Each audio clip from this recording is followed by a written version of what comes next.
Hey, brave friends. It is Laura from the Brave Girl Project, and I wanted to jump on and do a quick live to help you help your daughter or your child in managing their worries about back to school. That's the one thing that I think is very hard for us as parents is helping our kids manage their worries. I want to show a couple things on how worry pops up for our kids and then techniques to help us help them manage those.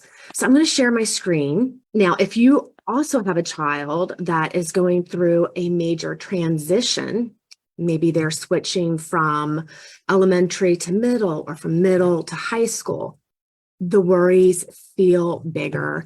It is difficult because there's a lot more unknown that your kiddo is experiencing. And when they don't know what to expect, that is a time when the anxieties grow because in their mind, they just don't know what it's going to be like. And so there's a lot of what if hypothetical thinking that goes on. And that can be particularly difficult to manage and to help, calm that worry. So we're going to look a little bit at that and just how our brain works, because worry literally is the engine to anxiety. The one thing that we want to make sure is that when we are helping our kids and talking with our kids about their worry, we don't want to just say, oh, don't worry about it. You're going to have a great year. Everything's going to go fine. When we do that, we're basically telling them that there's something wrong with them for feeling worried, that they shouldn't have this worry, and it doesn't validate what their experience is. We want to really listen to what is going on and then talk with them through that worry. Worry is the engine to all anxiety. If our kids are doing a lot of worrying and spending a lot of time in that hypothetical, scary brain, it is going to continue to grow. Dan Siegel is a researcher who's done tremendous research on the brain and mindfulness, and he has a hand model. So basically, this is one thing that I like to teach my clients. So we take our hand and we say, we're going to make a model of our brain, and we're going to take our thumb across our palm, and we're going to take our fingers over that thumb. And this is like the brain inside of our head. The fingers here are our prefrontal cortex, where we do all of our logical, rational thinking. It's also where we store all the things that we learn. And then in the center of our brain is our limbic region. And this is the part that is the survival system. And it is on the lookout for any type of danger. So what happens when there is danger, like the start to the new school year, the worries start to be percolating inside the brain. And then that worry limbic starts to pay attention, is like, wait a minute, there's something dangerous happening. And so what happens, it flips the lid. And so it turns off this rational prefrontal cortex where we can think through things and say, oh my gosh, that worry is silly. No, it's turned off because the worry center is trying to keep us safe. So in essence, this has been around since prehistoric time. It's like what the cavemen relied on to keep themselves safe.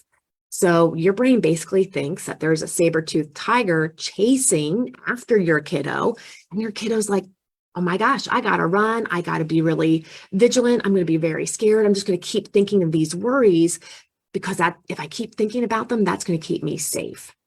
And so that's where sometimes worry thinking feels like we're doing something to help ourselves.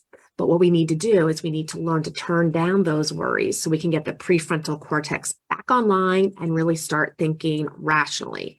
So this is something that you can talk about with your kiddo. You can do this hand model and show them and tell them, your brain has the worry center and it's looking for any type of danger. And we no longer have, the saber-toothed tiger chasing us, but you have things like a fight with a friend. Maybe the friend that, walks away and you're worried that they're mad at you, not having a best friend in your class, having a teacher that you didn't want to have. These are all things that sometimes flip our lid and create a time where we start to really worry about what's going to happen. So what we need to do is we need to slow that process down and help our kids realize they're the only ones that can turn off the worry center. Using our breath, especially if you end up having a child that starts to have almost like a panic attack type reaction, or they're very tearful in the morning before school, doing some deep breathing. Our respiratory system is tied into our brain.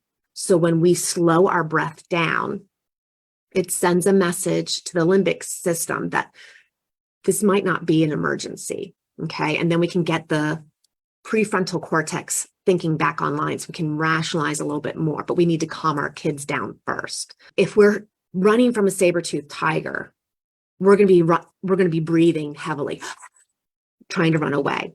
When we slow our breath down, though, the limbic is like, wait a minute, there's not the saber-toothed tiger. So that's where breathing with our child, encouraging them to take a nice deep breath. Let's breathe that out. Another breath in. For my young kids, and even my older ones, we do finger breathing where we breathe in and out, in and out.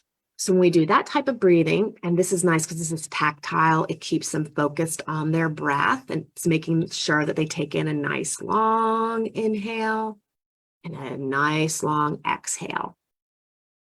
That's something they can do in school, so you can teach them that technique. But what we want to do is we want to start getting them to look at the worries and to start focusing on the thoughts that they're having. The worry center is going to take a look to see, is this a dangerous thing? And if it is, it will shut down the prefrontal cortex.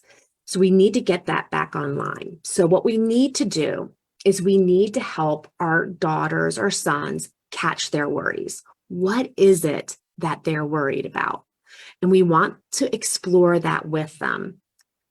And so it's asking questions and it's validating. Wow, that sounds tough. It sounds like you're really kind of nervous about not having a friend in your class. What does that make you think about? What's your worry about that? And that might be, I won't make friends this year. I won't have anyone to sit with.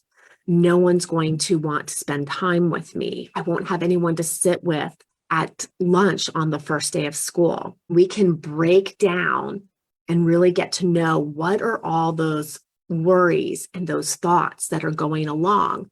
We can help them explore that.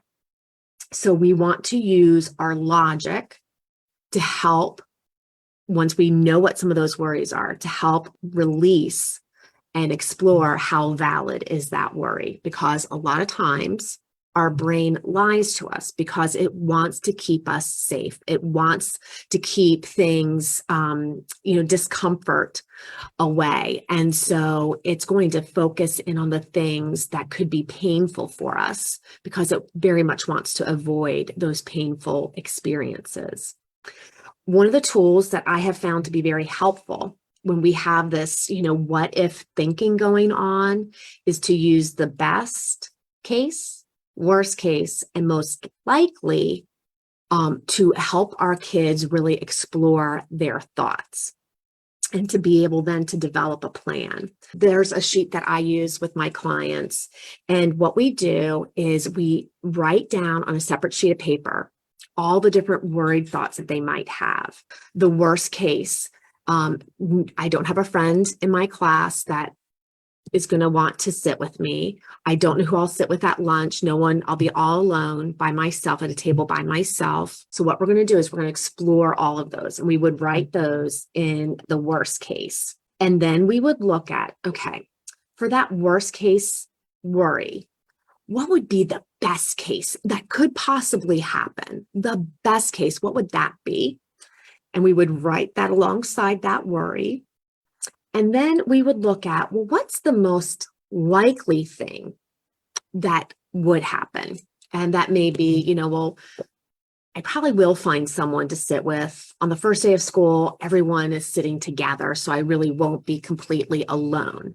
And you can have your child assign, like, what is that percentage of the likelihood of that happening? When we put fears down on paper, it releases some of the power of that fear. And it really allows us then to look at problem solving, because otherwise it's just a loop inside of our brain that's going to keep going round and round. So we want to get it out of that and onto paper. Some things that we can do as parents in talking with our kids is reminding them when we worry about something, it grows. One of the favorite books that I love is for our younger kids. It's What to Do When You Worry Too Much. This is a great book because it helps the kids look at worry. And they use the analogy of a tomato plant. When you maybe in the beginning of the summer, you started a little tomato plant for your patio or your garden and you watered it. And every day you went out to water. And then all of a sudden there was like a little green tomato growing. And then the next day there was 3 more. And then all of a sudden you're picking all these red tomatoes because you keep watering it, it keeps growing. Our worries are just like that. The more we spend with our worry, the more that they grow.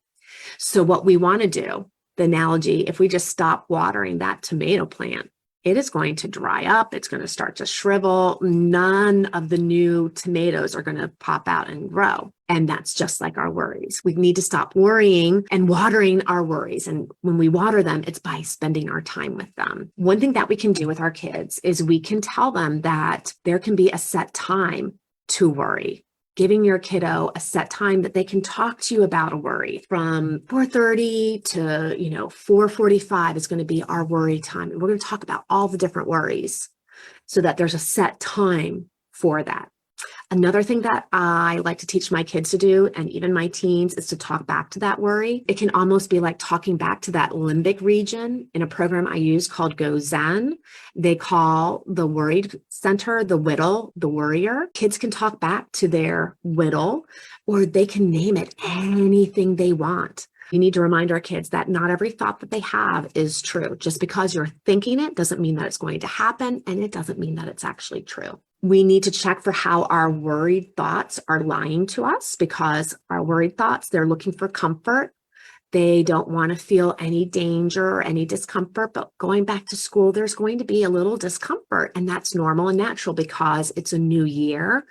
Things are unpredictable, but it doesn't mean that it's unsafe for us. It just means that we're getting a little bit more comfortable each day with the newness of the experience. The other thing that we need to do is we need to reset our system. And the way we can do that is by doing activity, getting that energy, that overflow of adrenaline out of your body. So that could be, running in place, doing wall push-ups. It could be doing yoga, and then relaxation, doing that breath work to really slow down and get the prefrontal cortex back online. One of the things that I think can be very helpful for parents and kids is looking at resources and exploring them together. And a lot of times, especially with our teens, they do not like being told what to do.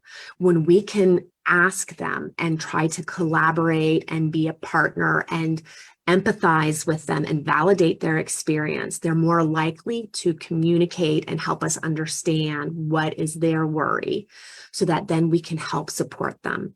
I love some of the different workbooks. There's a ton available. One of my favorites, though, I have found for a lot of my teens, what they are feeling and dealing with is a lot of the social anxiety when they're going back to school. And so the Shyness and Social Anxiety Workbook for Teens, it's the 2nd edition by Shannon or Jennifer Shannon. That's a great resource. And that could be something that you could do together. It has a lot of journaling. And so you could go through it on your own. Your team could go through it at their own, and then you can have conversations about it and just showing up with curiosity rather than telling them what they should do. For our elementary age kiddos, I do love What to Do When You Worry Too Much. I think it's such a great tool. It also has lots of things where the kids can draw pictures, they can journal, they can create a worry box, different actual activities that can really help them work through. I hope that this has been helpful. I know that it can be very stressful time for us as adults because there's so much that we're also doing and helping them get into this new schedule, and it disrupts our schedule a bit. So our stress level is a little bit higher, which then makes it harder sometimes to help manage our kiddos when they're feeling very stressed. So make sure you're taking care of yourself. You're doing your own self-care to help support your kiddo. If you're noticing that anxiety really is a difficult experience for your child or your teen, it's very common, but there's so many resources for the Anxiety Resource Center. It has a ton of information and resources. If you have questions or you want additional resources, please feel free to reach out. You can always email me at laura@thebravegirlproject.com. I do have some coaching spots open for this new school year. So if your kiddo would like one-to-one coaching, that's something that is a possibility. We could have a call and just explore and see, is that a good fit? I could answer some of your questions and explain how coaching is different than therapy. I also have the Brave Girl Tribe, which is my group for girls.